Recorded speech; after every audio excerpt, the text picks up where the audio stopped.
नमस्कार, मी भाऊ तोरसेकर. तुम्ही बघत आहात प्रतिपक्ष. मित्रांनो, कधी कधी असं वाटतं की नवसाला देव पावतो की नाही.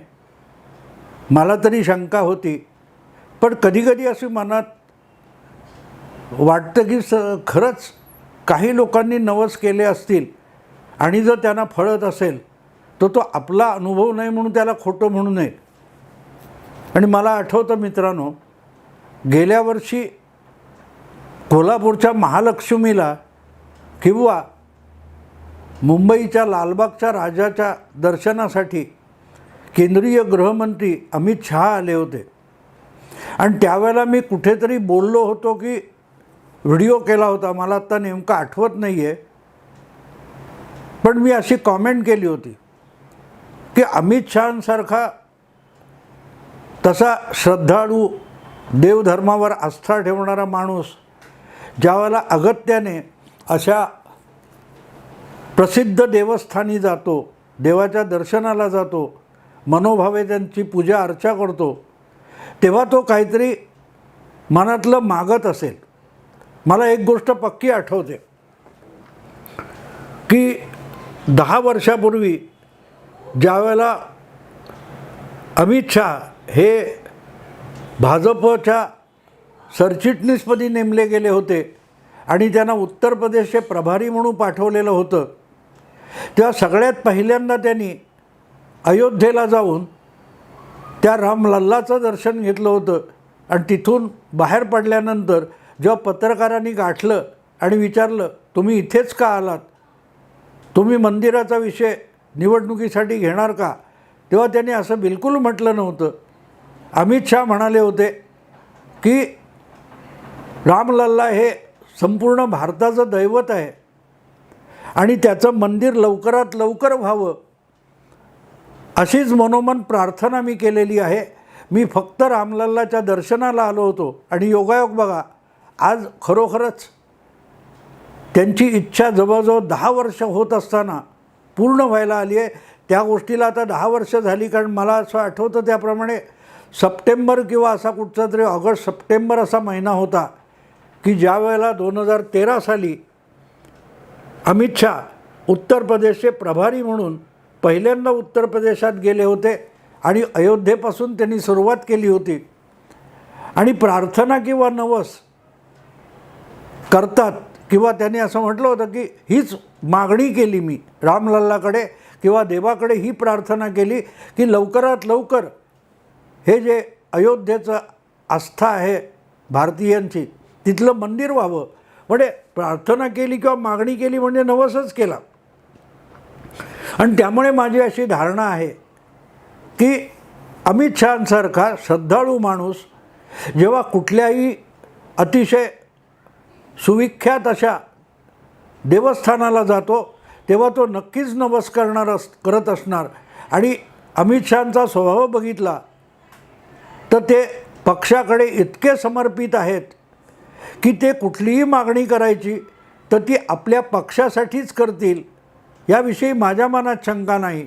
आणि म्हणून असेल की काही महिन्यांपूर्वी जेव्हा बहुधा लालबागच्या राजाच्या दर्शनाला अमित शहा आले होते किंवा त्याच्या आधी मला वाटते का त्याच्यानंतर ते कोल्हापूरच्या महालक्ष्मीच्या दर्शनाला गेले होते, त्यावेळेला त्यांनी नक्कीच काहीतरी नवस केला असेल अशी मी कल्पना केली होती.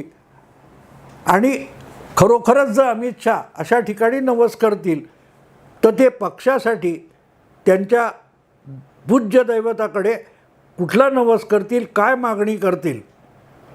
आणि तेव्हा मी गमतीने म्हटलं होतं की संजय राऊत सारखी जी माणसं आहेत ती नित्यनेमाने अखंड बोलत बडबडत राहोत, त्यांनी अहोरात्र बकवास करो अशीच मागणी. राहुल गांधी ते सुद्धा सतत बोलते राहोत, कारण त्यांच्या बोलण्यातून जर भाजपला निवडणुकीतला आणि राजकारणातला फायदा मिळत असेल तर ते अहोरात्र अखंड बोलते राहिले पाहिजेत.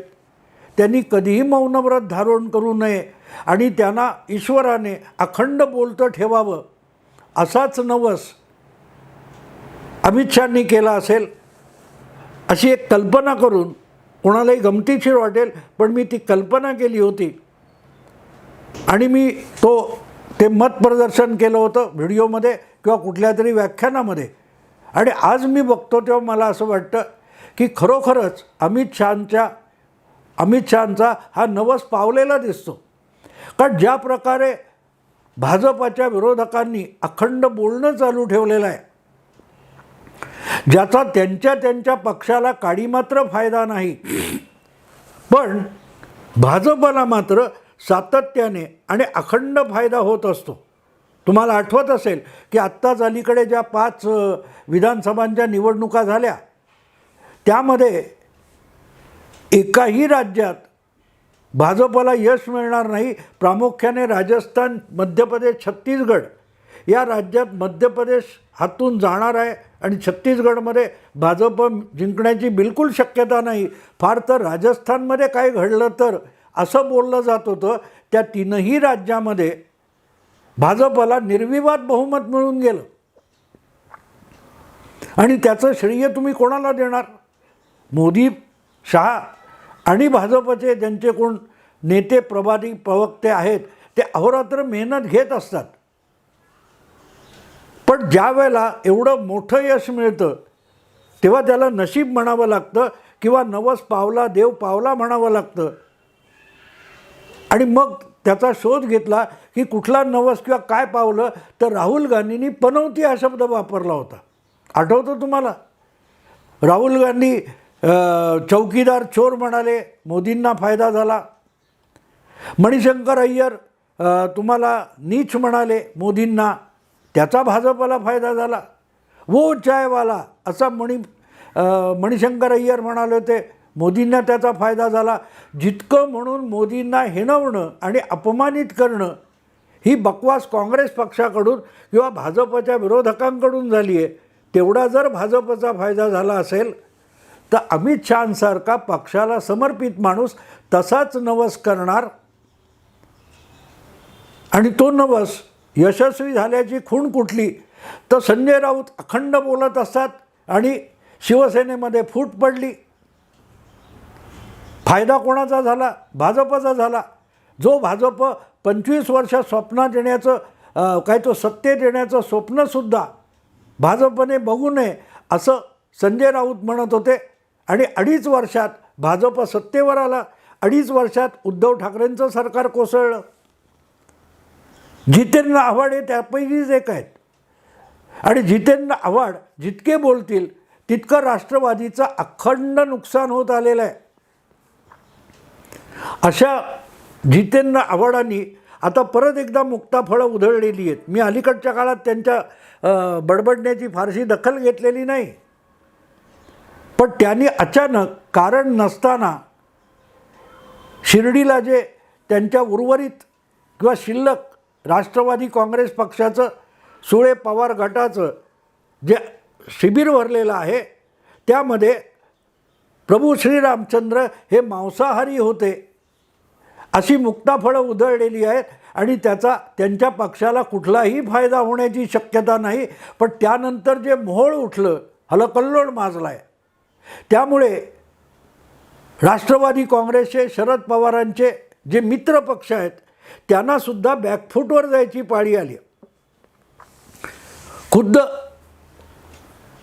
शरद पवारांचे लाडके नातू रोहित पवार यांनीसुद्धा जितेंद्र आव्हाडांचे कान उपटण्याचा प्रयत्न केला की कुठल्या वेळेला काय बोलावं आणि काय बोलू नये याविषयी अगदी दूधखुळे म्हणावेत किंवा नवे असावेत राजकारणातले, अशा रोहित पवारांना सुद्धा जितेंद्र आव्हाडांचे कान उपटण्याचा मोह आवरला नाही. यातूनच कळतं की जितेंद्र आव्हाड हे नको ते बोलून गेले आणि त्यांनी ते कबूल पण केलं, बोलण्याच्या ओघात बोलून गेलो. पण ओघात याचा अर्थ काय असतो मित्रांनो? आपण बोलतो ना, बोलण्याच्या ओघामध्ये, करण्याच्या ओघामध्ये याचा अर्थ प्रवाहामध्ये, प्रवाहाच्या गतीत वाहून जाणं. आपण प्रवाहपतीत झालो असं जितेंद्र आव्हाडांना सांगायचं आहे. मला सांगा, ज्या पक्षाचा इतका बोलघेवडा नेता हा प्रवाह पतित होत असेल, तर त्या पक्षाला प्रवाह पतित होण्यापेक्षा इतर काही मार्ग शिल्लक उरतो का, पर्याय शिल्लक उरतो का? आणि असे नेते, असे प्रवक्ते त्या पक्षाला रसातळालाच घेऊन जात असतात.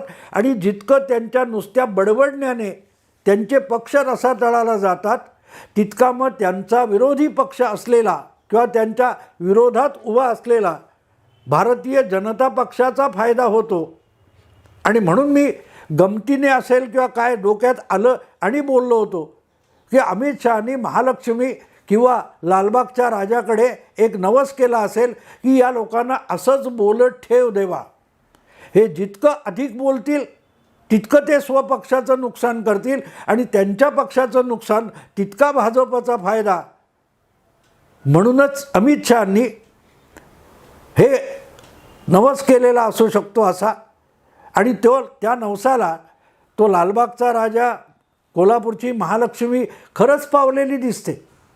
एका बाजूला बघा मित्रांनो, की भाजपचे नेते, प्रमुख नेते ज्यांची दखल घ्यावी, सामान्य जनमानसावर ज्याचा परिणाम होईल, असे देवेंद्र फडणवीस असतील किंवा आणखीन बावनकुळे असतील किंवा अमित शहा असतील वगैरे, हे बोलताना एक एक शब्द किती जपून बोलतात बघा, की आपल्या बोलण्यामुळे समाजाचा कुठलाही घटक असा दुखावता कामा नये की ज्यामुळे आपल्याला निवडणुकीत मिळणाऱ्या मतांवर विपरीत परिणाम होईल, याची काळजी घेऊन बोलतात. अलीकडच्या काळात तर भाजपचे प्रवक्ते कुठल्या चॅनेलवर सुद्धा दिसेनासे झालेले आहेत. पण दुसरीकडे भाजपच्या विरोधी गोटामधले नेते आणि प्रवक्ते अक्षरशः मोकाट झालेले आहेत. तोंडाला येईल ते बोलतात. मित्रांनो, राजकारणामध्ये पॉलिटिकल करेक्टनेस असा एक शब्द असतो. म्हणजे तुम्ही बोलता ते बरोबर आहे का, खरं आहे का, सत्य आहे का, याला काडीचीही किंमत नसते. ज्याचा जनमानसावर परिणाम होऊन आपलं राजकीय नुकसान होईल अशी गोष्ट बोलायची नसते. त्याला पॉलिटिकल करेक्टनेस म्हणतात.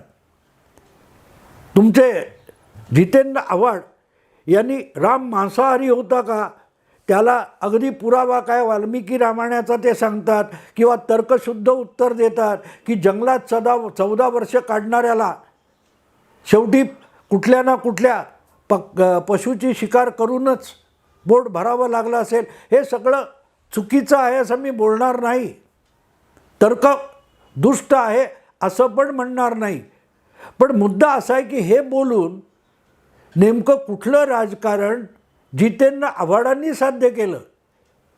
राजकारणात तुम्ही सत्यवचनासाठी आलेले नसता. राजकारणात जिंकण्याला महत्त्व असतं आणि आपल्यालाच इजा होईल, आपलंच नुकसान होईल असं बोलायचं किंवा वागायचं नसतं. हे प्रत्येक नेत्याला भान असलं पाहिजे. आणि जितेंद्र आव्हाडांकडे अलीकडल्या काळात प्रामुख्याने 1.5 वर्षापूर्वी ते ज्या सरकारमध्ये मंत्री होते, ते सरकार पडल्यापासून जितेंद्र आव्हाडांना कसलंही भान राहिलेलं नाही. ते बेभान झालेत असंही म्हणता येईल. आणि त्याची साक्ष म्हणून त्यांनी लगेच ज्यावेळी काहूर माजलं तेव्हा आपण कोणाच्या भावना दुखावल्या असतील तर आपण खेद व्यक्त करतो, पण वक्तव्यावर ठाम आहोत असं बुडती नाव वाचवण्याचाही प्रयत्न केलेला आहे. पण जाता जाता त्यांनी ज्या प्रकारे रोहित पवारांना थप्पड मारलेली आहे ती पण लक्षात घ्यावी लागेल. की रोहित पवार काय म्हणतात त्याला मी फारसं महत्त्व देत नाही असं ज्या वेळेला जितेंद्र आव्हाड म्हणतात, तेव्हा त्यांची उरली सुरली राष्ट्रवादी काँग्रेस जी आहे त्याच्यामध्ये एकवाक्यता, एकजीवपणा किती आहे हे आपल्या लक्षात येऊ शकतं. जे देशातल्या 28 पक्षांना शरद पवार एकजूट करायला निघालेत आणि शरद पवारच ह्या 28 पक्षांना एकत्र ठेवू शकतील असं एकापेक्षा एक मोठे संपादक विद्वान आग्रहाने सांगत असताना शरद पवार तुटलेल्या आणि एक तुकडा राहिलेल्या राष्ट्रवादी काँग्रेस पक्षात देखील एकवाक्यता आज नांदवू शकत नाही आहेत, हे लक्षात घेतलं पाहिजे. आणि शरद पवार यांनी जितेंद्र आव्हाडांना कसं मोकाट सोडलेलं आहे त्याची साक्षसुद्धा जितेंद्र आव्हाडांनीच दिलेली आहे. ज्यावेळेला बाबासाहेब पुरंदरे यांच्या विरोधात आपण वक्तव्य केलं होतं आणि प्रदेशाध्यक्ष असलेल्या सुनील तटकरे यांनी आपल्याला माफी मागायला सांगितली, तेव्हा शरद पवारांशी कॉन्टॅक्ट केलं, तेव्हा पवारसाहेब म्हणाले होते, तू इतिहासाचा अभ्यासक आहेस, तेव्हा तुला पटेल आणि तुला खरं वाटेल तेच बोल, म्हणूनच मी बोललेलो आहे वगैरे वगैरे दाखला. आपल्याला पवारांनी गळ्यातला पट्टा काढून मोकाट सोडले. हे जितेंद्र आव्हाडांनी नंतर या सगळ्या वादग्रस्ततेमुळे खुलासा देताना सांगितलं. पण खुलासा देताना आपण पवार कुटुंबातल्या एका पुतण्याच्या पुतण्यालाही लाथ मारतोय याचं भान त्यांना राहिलेलं नाही. आणि त्यामुळे पवारांच्याही लक्षात येईल की आपण आव्हाडांना किती मोकाट सोडले. असो मित्रांनो, मुद्दा इतकाच आहे की जितेंद्र आव्हाड यांनी खेद व्यक्त केला, याचा अर्थच त्यांना खुद्द शरद पवारांकडून किंवा सुप्रियाताईंकडून किंवा पक्षांच्या आजच्या उरलेल्या श्रेष्ठींकडून कानपिचक्या मिळालेल्या असतील. त्याचं कारणही लक्षात घ्या. जितेंद्र आव्हाड ज्या उरलेल्या राष्ट्रवादी काँग्रेस पक्षाचे नेते आहेत, सदस्य आहेत किंवा विधानसभेतले वगैरे नेते आहेत, त्यांचे प्रदेश अध्यक्ष जयंत पाटील आहेत. आणि त्याच जयंत पाटलांनी अयोध्येला जाणाऱ्या मंगल कलशाचं पूजन आपल्या इस्लामपूरच्या साखर कारखान्याच्या हद्दीत असलेल्या राम मंदिरातच केलेलं आहे. अशा वेळेला त्या परमपूज्य रामाविषयी आपण काय बोलावं याचं भान जितेंद्र आव्हाडांनी ठेवायला पाहिजे होतं. खरं नाही, अनेकदा खोटंसुद्धा बोलावं लागतं, याचं भान ठेवलं असतं. पण खरं आणि खोटं बोलायची गरज काय होती?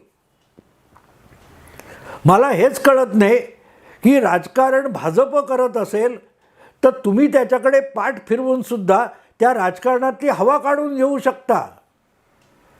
ज्या वेळेला राजकारण धार्मिक भावनांचा विषय चालू असतो तेव्हा त्या भावनांच्या वर हल्ला करून त्या जखमी करायच्या नसतात आणि त्यावर मीठ चोळायचं नसतं. एवढं केलं तरी होणारं नुकसान कमी करता येतं किंवा दुसऱ्यांच्या धार्मिक राजकारणातली हवा काढून घेता येते. एवढीसुद्धा बुद्धी आव्हाडांकडे नसेल तर मग त्यांचा अभ्यास आणि स्टडी त्याचा काहीही उपयोग नसतो. तुम्हाला इतिहास सांगायचा असेल तुम्ही इतिहासकार व्हा, राजकारणात राहू नका. कारण तुम्ही जे बोललाय त्याचा भाजप आणि हिंदुत्ववादी उलटा उपयोग करणार हे सहज लक्षात कोणाच्याही येऊ शकतं, फक्त जितेंद्र आव्हाडांच्या लक्षात येत नाही. आणि म्हणून मग असं वाटतं की अशी माणसं अमित शहांना फार प्रिय असतात. राहुल गांधी बोलायचे थांबले तर भाजपला मिळू शकणारी 1-2% मतं कमी होतील. राहुल गांधींनी पदयात्रा कराव्यात, वाटेल ते करावं, पण बोलू नये. कारण बोलून जितका फायदा राहुल गांधी भाजपचा करून देतात तितका फायदा अमित शहांना किंवा नरेंद्र मोदींना लांब मोठी आणि मोठ्या सभेसमोर भाषणं करून पण तेवढी मतं भाजपला मिळू शकणार नाहीत. तसंच जितेंद्र आव्हाड आहेत, तसेच संजय राऊत आहेत, तसे अनेक जण आहेत बिगर भाजपा पक्षामध्ये आणि ते बोलते राहावेत याचा नवस म्हणूनच अमित शहांनी केलेला असू शकतो. आणि केलेला असेल तर त्याला लालबागचा राजा, कोल्हापूरची महालक्ष्मी आणि आता साक्षात राम लल्ला पावला असं म्हणायला पाहिजे. कारण जितेंद्र आव्हाडांनी जे बोलायचं ते बोलून नुकसान केलं आहे. आता खेद व्यक्त करून ते नुकसान भरून येणार नाही. ते म्हणतात ना, बूंद से गई वो हौद से नहीं आती. आणि ज्या अर्थी त्यांनी खेद व्यक्त केला आहे याचा अर्थ सरळ आहे. खुद्द शरद पवारांनासुद्धा काय नुकसान झालं आहे याचा अंदाज आलेला असू शकतो. एवढंच बोलून थांबतो. आवडलं लाईक करा, शेअर करा, सबस्क्राईब करा. नमस्कार.